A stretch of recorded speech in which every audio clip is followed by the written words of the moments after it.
Welcome to Golf Talk. Today we're going to have an update to Tanasi.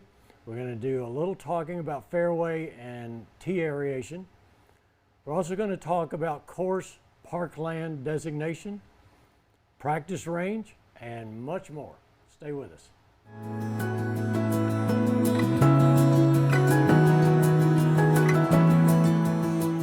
Welcome to Golf Talk. My name is Pat White, and joining me today is Casey Flanagan, Director of Golf, Wells McClure, Director of Course Maintenance. Gentlemen, today we're going to start with Wells. All right. Wells, you've been aerating the courses, tees and green. Oh, nope, beg your pardon, tees and fairways. That's right. Massive job. Yep. Why do you do that? Well, Pat, it's something that we start, like we talked about in the last episode. Earlier in the year, we're focusing on growing in our surfaces, getting our greens, all our playing surfaces ready for kind of tournament season. Leading up to member guests. Mm-hmm. Following member guests is when temperatures, soil temperatures, typically some rain is involved, and our Bermuda grass really starts to take off. So following member guests, we've been focusing on aerating tees, green surrounds, some spots in fairways, some high traffic areas in the rough. And really, it has a number of benefits. It relieves compaction. Mm-hmm. It also, especially around on tees and around green surrounds, it can increase surface firmness, playability. Mm-hmm. And another benefit too is it gives us some organic material that we can spread around the golf course. So it has a lot of benefits. It allows drainage, surface water to drain a little better. Mm-hmm. It allows for a little better disease control. Anything we can do to dilute that thatch layer plays off in the long run from playability to plant health. I watched a guy do number 4 at Tellico while we played through. Yep. And kudos to him because he moved out of the way, let us play, and then he started up. Try to be as quick as we could. What do you do with it? There had to be tons of plugs. Yeah, exactly. Thankfully, the Bermuda grass, unlike fescue, Bermuda grass is really has a lot of vegetative material. It doesn't require seed to spread. It can grow through rhizomes, stolons, roots, any sort of material that you take off. Now, if there's a misconception that maybe if a Bermuda grass leaf blows into your fescue lawn, that maybe that will cause Bermuda grass to grow in your lawn, mm-hmm. and that's not the case. It really takes some of those above and below ground stems and roots to grow. And so when we aerify, we collect all of that material, and then we can spread it out in some thin spots. And it doesn't always take, but anything that we can add to some of these areas of poor soil around the edges of our hole will benefit. In some areas, we'll come in and grow and provide us some coverage without having to go out and buy sod and do some of that. It takes a lot more work. Recently, we've had some rains that you just can't see across the street. Yep. 1 inch plus in a matter of an hour or so. How do you adjust to that? Rain is a benefit, and it can be a pain sometimes. We were in a bit of a drought from mid-April to the middle of June. We only got between 3 and 3.5 inches of rain across the village. And since about the third week of June until this past weekend, mm-hmm. we've received around 7.5 inches of rain. So we're not running any irrigation, so we're saving some money on electricity to run our pumps. But that heavy rain can create a lot of work.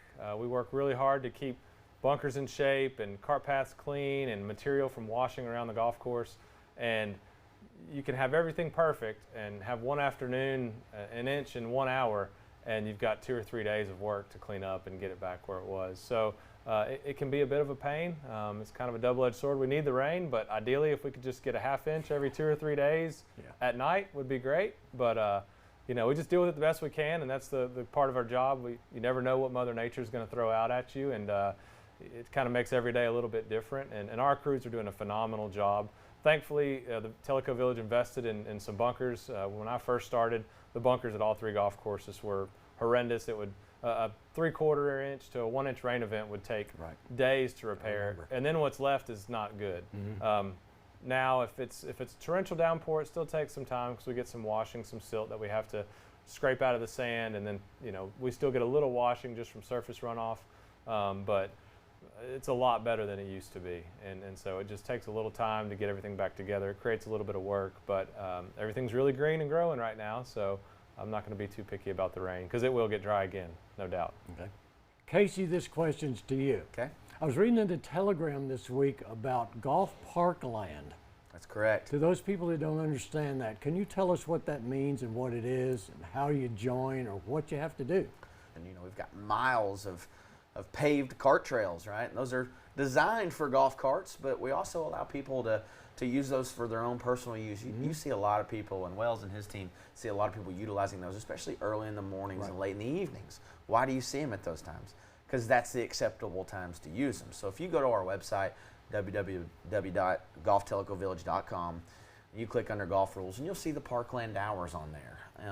So is that set up by course and time? So all the golf courses, our start times are the same at all 3 facilities each day. So we give a pretty gray area for what that start time is and when it finishes. But our huge reminder for that is, Pat, it might say 8 a.m., but if it's 7:30 and there's a golfer there already, we want to remind you they do have the right of way. It's a golf course, right? And they've paid for that slot. So get out early, wake up early. You're welcome to walk your animals there, your dog, get your pets out there. And late in the evening, we see those areas being used as well. But we definitely make sure that the golfer has the right of way. So, and we do that, honestly, Pat, for safety reasons, right? Well, the last thing we need is a patron to be playing golf and hit an errant shot. You wouldn't hit an errant shot, Pat. But, no, not me. Right? But golf, we see errant shots all the time, right? We don't need anybody getting struck, their animals getting hurt. We definitely don't want any accidents where the property owner maybe get hurt. So we do ban the animals during the parkland hours, during golf hours. We ban the animals from being there. And then outside of those hours, when it is actually time that you can get out there, we discourage you being on the green and in the bunkers. Those are our 2 sensitive areas where you can really see an animal do some damage. Not significant, but these guys work really hard, guys and girls work really hard to prepare those areas. They're really fine-tuned, so we discourage the animals being in those areas when it is acceptable time to be out there. Let's take that and let's go over to Wells then. So your crew is really staffed first thing in the morning. Absolutely. Typically before daylight. Yes. So do you have any issues with us being out on the golf courses? I mean, do we get in your way, or how are you getting along with us? Yeah, no, for the most part, Pat, we enjoy sharing the golf course with property owners. It's a great benefit that people have. There's no sidewalks in Tellico Village, so if used responsibly by the property owners and in conjunction with the maintenance staff, it's a great time to get out and exercise. But again, like Casey said, it is a golf course. We do have work to do. We instruct our staff, if there are property owners coming down the cart path, we're in vehicles, we can get around them. We try to drive a nice wide berth around them, give them plenty of space. But there are certain times where we may have to run irrigation to water in a product, or it's dry, we're in a drought and we're running irrigation. And some people may not understand that, or they might get a little upset that you're running irrigation or doing some maintenance practices. And so just a reminder that we are doing what's best for the golf course first and foremost, and just please, we'll work with you if you'll work with us.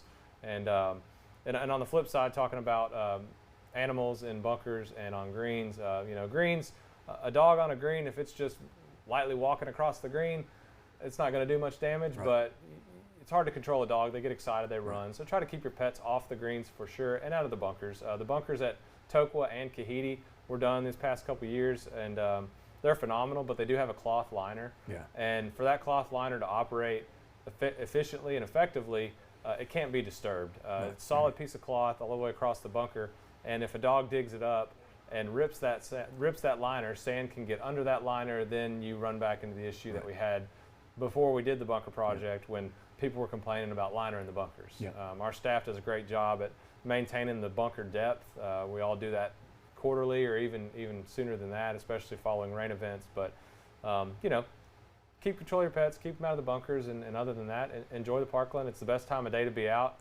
Watching the sunrise on these golf courses is why I do what I do, and why our staff does what they do. It's the best time of day, and we really enjoy it. Gorgeous time of day. Yeah, absolutely. Okay. Wells talked a minute ago about all of these tons of aeration plugs, and he's using them, and they're outgrowing, and he's repairing these spots, spaces, wear and tear areas, putting them on top. We're going to get beautiful grass. But while they're there, how do we play? Is that ground under repair? It would be. Because So there is no white line around that little thing. that's correct. Pat, as a golf staff, if we always talk about, if we start marking one spot, then we would need to mark every little tiny spot that there is. And you can imagine the eyesore that little white circles would be all over our golf you do that in a courses. tournament So anyway, right?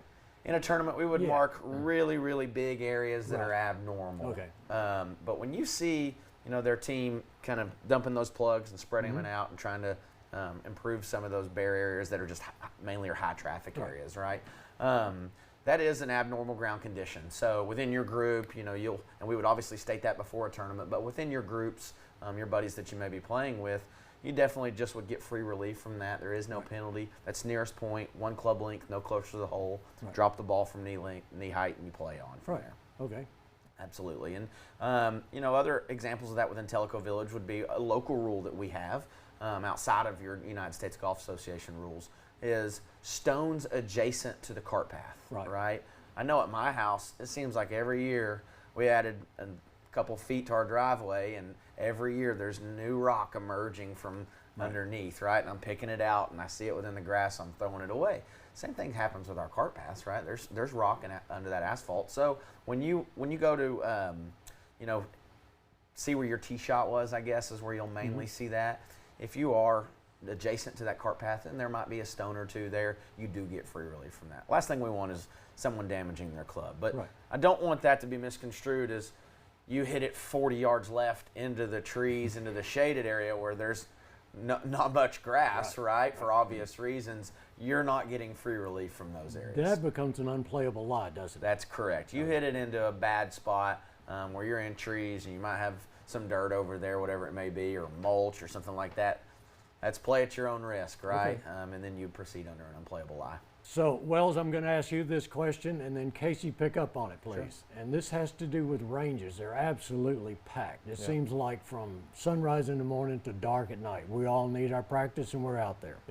What do you do special or different to maintain those ranges? And then, Casey, back to you. What can a golfer do to be a better steward of the ranges? Sure. Wells? Yeah, Pat, the ranges in Tellico Village are extremely busy. I mean, I was at Tokwa for a period of time when I first got to Tellico Village, and I can remember days when we'd come out of the shop at 6:15 in the morning, and that's when we had the tokens, and somebody'd have a handful of tokens, and they'd be out on the range at 6 o'clock in the morning hitting range balls. So it's like that literally from sun up to sundown, and the staff do what they can with the space available, but again, the ranges are getting absolutely destroyed. So every Tuesday at Tokwa, and I believe at Kahidi as well, is kind of like a range maintenance day, and they go through and heavily top dress, fertilize the range, do their best to get it grown back in. There's a little over 20,000 square feet of range tee space at Tokwa, and a little less than that at Kahidi, but it's just, a lot of times it's not enough. We'll move the range back every day, and then you just hope you've had the right weather conditions to grow in that area where the range was before you move it back to that next area. So it's very difficult, and we do the best we can with the space available. But there are times of the year, like earlier this spring, when the range just wasn't recovering from the play, and we had to go back to the mats. And that's just a testament of the smaller tee size that we're dealing with, especially at Tokwa, since it does get the majority of the practice. So Casey, what can I do when I go down the range and I'm wanting to hit balls, and primarily working on wedges or hitting off the grass? What can I do to be a better steward of that range?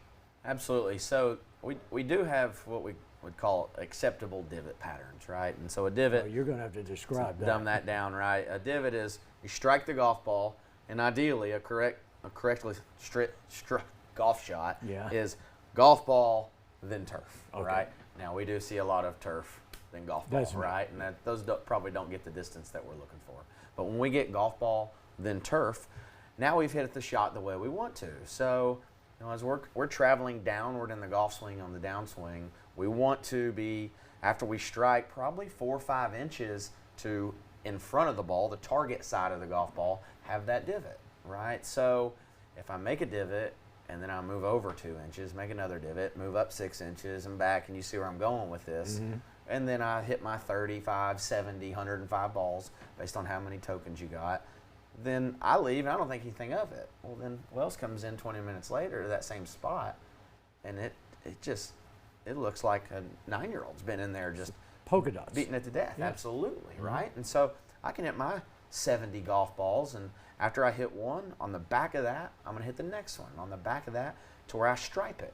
And then I'm going to move over about 4 or 5 inches to where we still have some grass, and then I might do another stripe, and then I'll leave. And I do that on the, we have those barriers at each facility, right? And so I'll do that as close to the barrier as I can. So the next guy or girl can just get and you move your way over, right?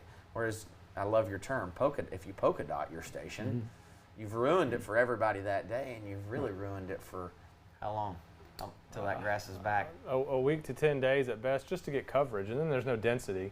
So then you're just hitting a golf shot off of a very thin layer of grass that's grown laterally over sand, and it's tough. And like Casey said, the polka dot. So if you polka dot it, Pat, which I know you don't because you hit great, You haven't seen me you play. hit great golf shots. But you know, if you polka dot it, then I come in and polka dot it, and I've taken up all the space in between. Next thing you know, it's going to require to get it repaired effectively. You almost have to bring in a piece of sod because there is no grass to grow from all directions to grow it back in. So if we can just focus on striping those divot patterns, that's going to be the So best we should be changing from polka dots to pinstripes. There you go. That's right. I mean, if I print my 8-year-old daughter out a picture of a cow, a black and white picture, and you imagine you got all the black spots, so you can only hit golf balls out of the white spots, how do you think that's going to look by the end of the day? Exactly. Yeah. Right. So definitely encourage players to, if you just Google correct divot pattern on the range, I mean, you'll learn a lot, right? Yeah. And I think, you know, we've got 4,000 golfers, Pat.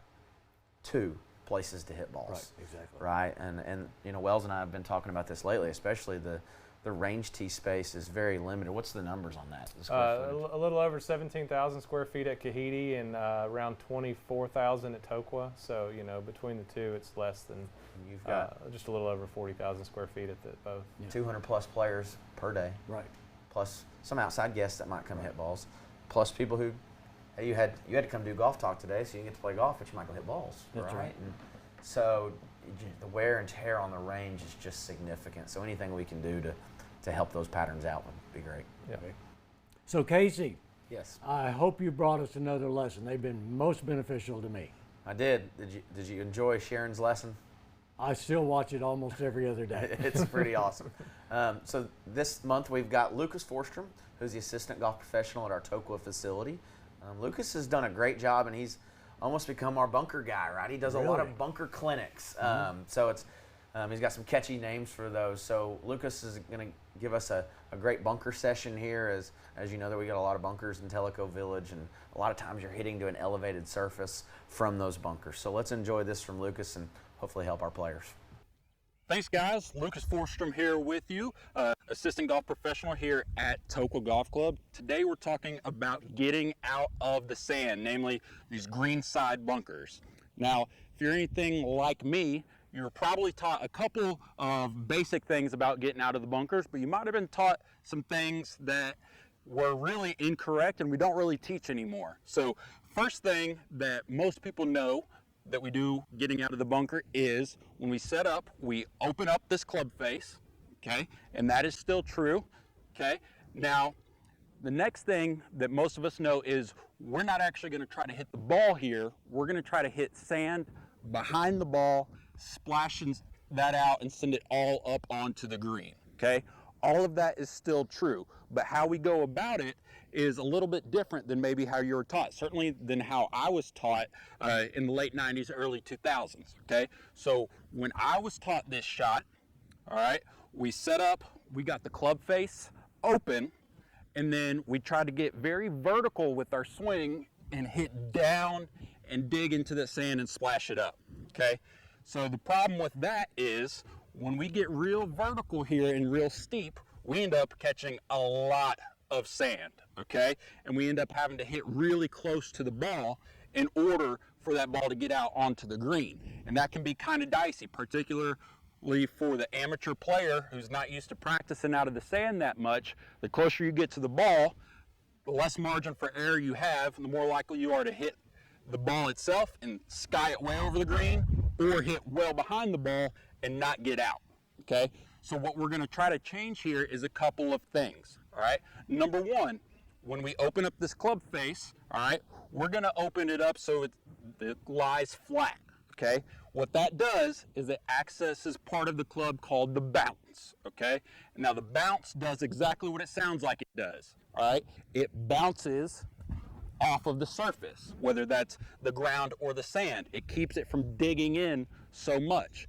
If we hit the sand or the ground with the leading edge of the club, that acts like a shovel. It wants to dig deep into the sand, okay? So when we approach this shot, in order to avoid digging deep and grabbing too much sand, we're going to open up the club face sky high. And the important part is we're going to keep that club face open as we swing. Okay, it doesn't do us any good if we start with it open and then close that club face and expose that leading edge again. Okay, so we've got to hold that club face open.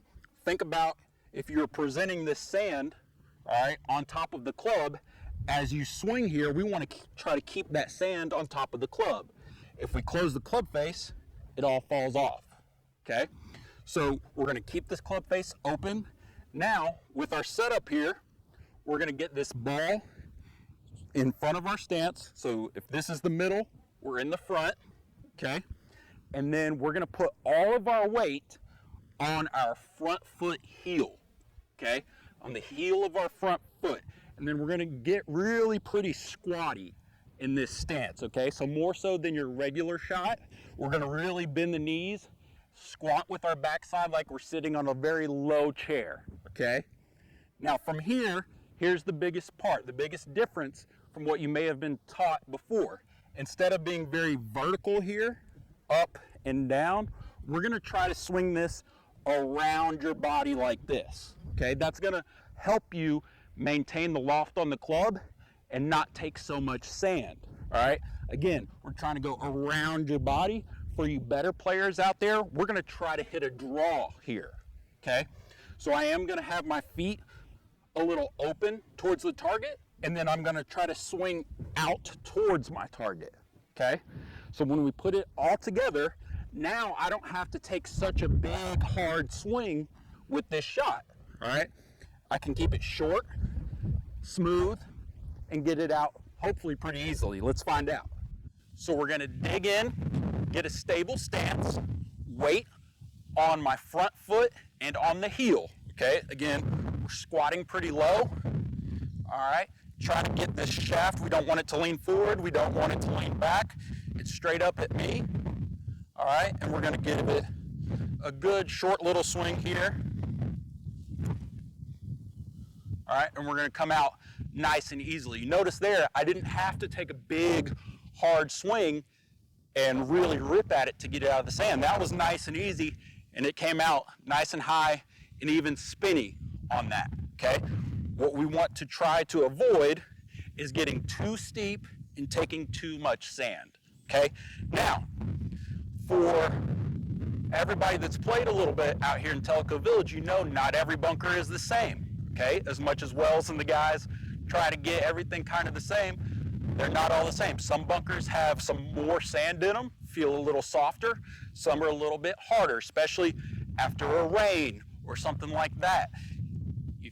When you come into a bunker that's a little bit harder and you can feel it with your feet, whether there's not much sand there or if there's a lot of sand there. If you sink down, there's a lot of sand in there. If you're not, there's not very much. So when there's not a lot of sand, okay, that's when we do have to get a little bit steeper, okay, and find that sand to get it out.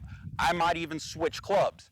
For this shot, I've got my Titleist Vokey SM9, 56 degree with 12 degrees of bounce. A lot of bounce is really good for these soft bunkers, helps us not dig in to the sand. When I do need to dig and find a little more sand, I switch over to my 60 degree wedge with 8 degrees of bounce, and that helps me dig a little bit more, all right? But I can do that with this club as well, all right? So for this, I'm gonna set up the same, okay? I'm gonna hold the face open, but now I'm just gonna get a little more vertical here and try to hit a little bit closer to the ball.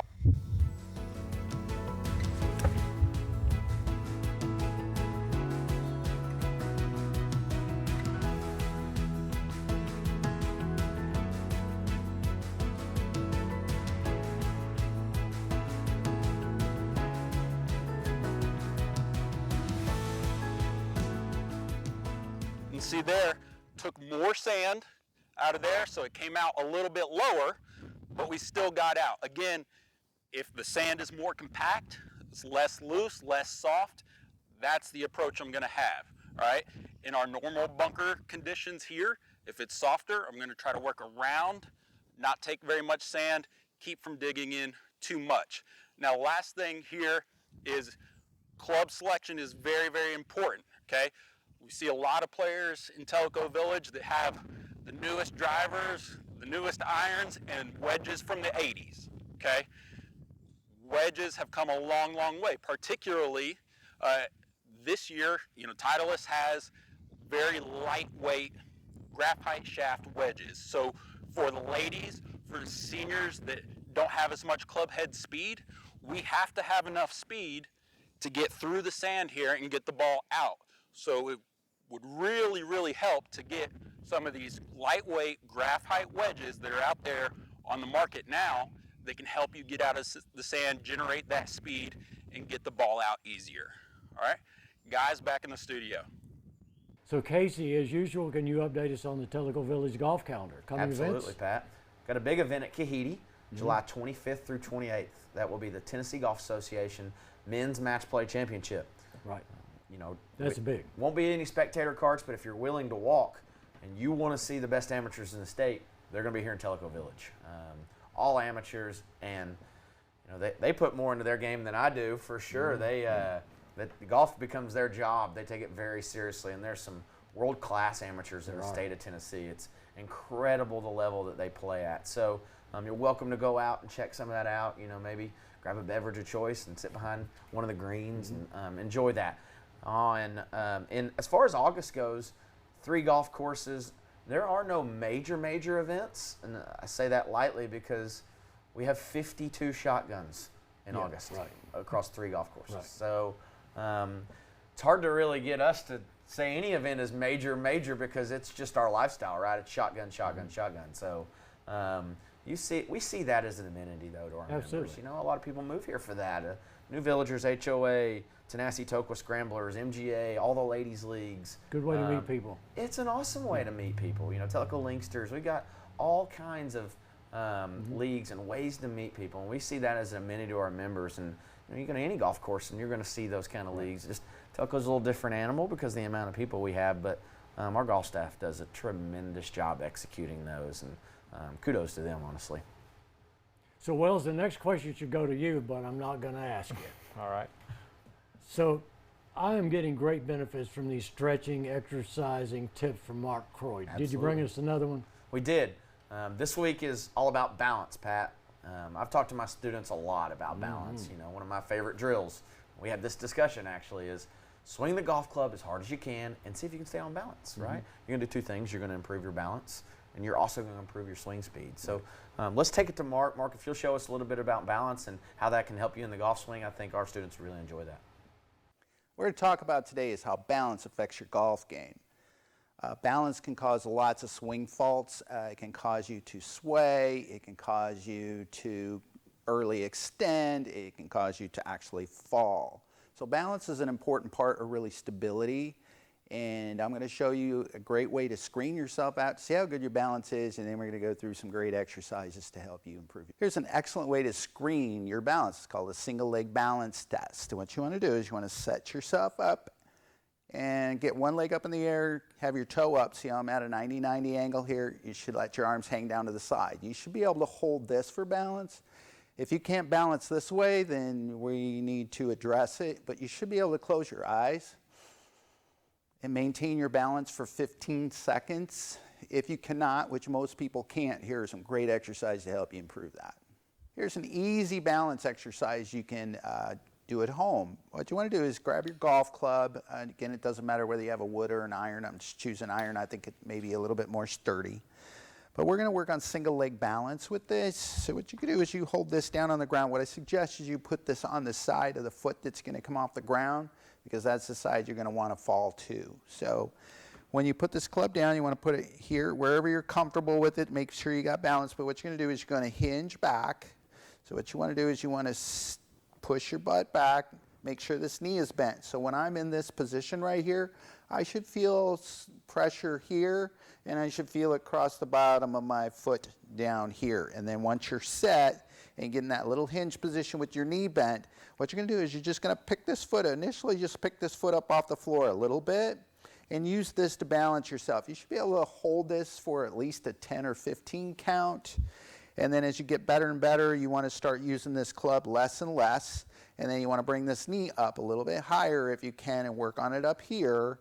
And then once you feel like you can hold this for 10 or 15 seconds, then what I suggest is you just go ahead and get rid of the club and work on holding it for 10 or 15 seconds. And then the next progression obviously would be going to eyes closed. This is a glute exercise. This is called a multi-directional mini band walk. What you do is you're going to put the mini band down around your ankles, and you want to make sure there's some decent tension in it. Make sure your knees are lined up with your hips, that you're seated back, you got your weight in your heels, and you feel it in your tush when you're doing this. Don't get real pushy with your knees and let them come this way. You're not going to feel it very much, and you're actually going to cause more trouble than you are to help yourself. So you want to hinge back, sit back, hold your knees apart, keep tension in the band, and you're just going to take small walks like this with your feet straight at first. 10 each direction. Then you're going to go 10 of these going back. Again, watch your knees. Make sure your feet stay straight. Then you're going to turn them out a little bit. You turn them out as far as you want, but this is pretty good here. So you're going to be walking like a duck. So you keep that same thing, knees back, butt back. Small steps, 10 each direction, and then 10 of these coming back. And again, if you're doing these right, you will feel these in your hips and your glutes really well. Then you straighten your feet out, get a little bit wider, some good tension. Again, keep your knees out, back, weight here, weight in your heels. These are also called monster walks as well, so this is the third one of the group. And you do a half-foot step, making sure your feet stay straight, knees stay back, butts back, and then you walk backwards. Those half-foot lengths, again, 10 each foot, each direction. This exercise is called a Pallof press. This exercise is great for core activation and to protect your lower back. What it really does is prevent lumbar or lower back rotation and creates a lot more stability. What you want to do is you want to get yourself a band, a pretty strong band, and you can tie it off somewhere. If you have a partner that wants to hold on to it for you, that works fine as well. I like to start in what's called this tall kneeling position where you're nice and tall. You want to make sure you kind of squeeze your abs or as if someone's going to punch you and hold them tight. You want to also squeeze your tush when you're in this position. You pull this band out so there's good tension on it that it wants to pull you, but you don't want it to. And what you're going to do is you're going to press it out with a short pause and come back. Press it out with a short pause and come back. Make sure when you press it out, you don't hike your shoulders. You keep them down. So you just come out, pause, and back, come out, pause, and back. And I would do 10 or 15 of those each side. And then the next progression, which makes it a little more challenging, is this is called a half kneeling posture. So I'm again tall, squeeze here, squeezing here, and then you press out and back, press out and back. This is a little more challenging than the other one was. It's going to require a lot more balance as well. The next progression coming up from your half kneeling posture would be to come out here and get into your golf stance. So you want to hinge. Again, create some tension here. Squeeze as if someone's going to punch you. Squeeze your glutes a little bit. Pull this band so there's good tension. It wants to yank you that way. So you create some strength here. You press it out, pause, press it out, pause, press it out and pause.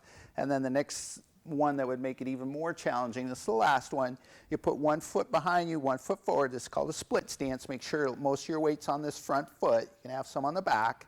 Again, tight here. So you went from your golf posture, you hold that same posture with this foot back, press it out and back, and then if you want to lift your back heel, that's going to make it even more challenging. Press it out, pause, and back, press it out, pause, and back.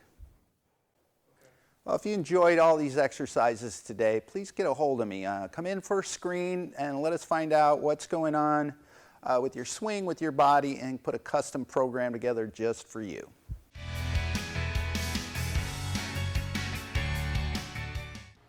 And thanks again, Mark. As I get older, these tips are really, really helping me out, and we greatly appreciate it.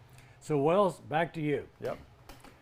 I understand you had some visitors this morning at Kahiti. Followed you around a bit? Absolutely. Can you Pat. update us on that or tell us what you did? Yeah, it's a fun part of this golf talk that we're wanting to expose a little more of the golf maintenance side of things. I know we've talked a lot about golf maintenance this year, and we wanted to get together with the Village Network staff and just kind of go through a typical day in our maintenance department. So this morning we went out to Kahiti.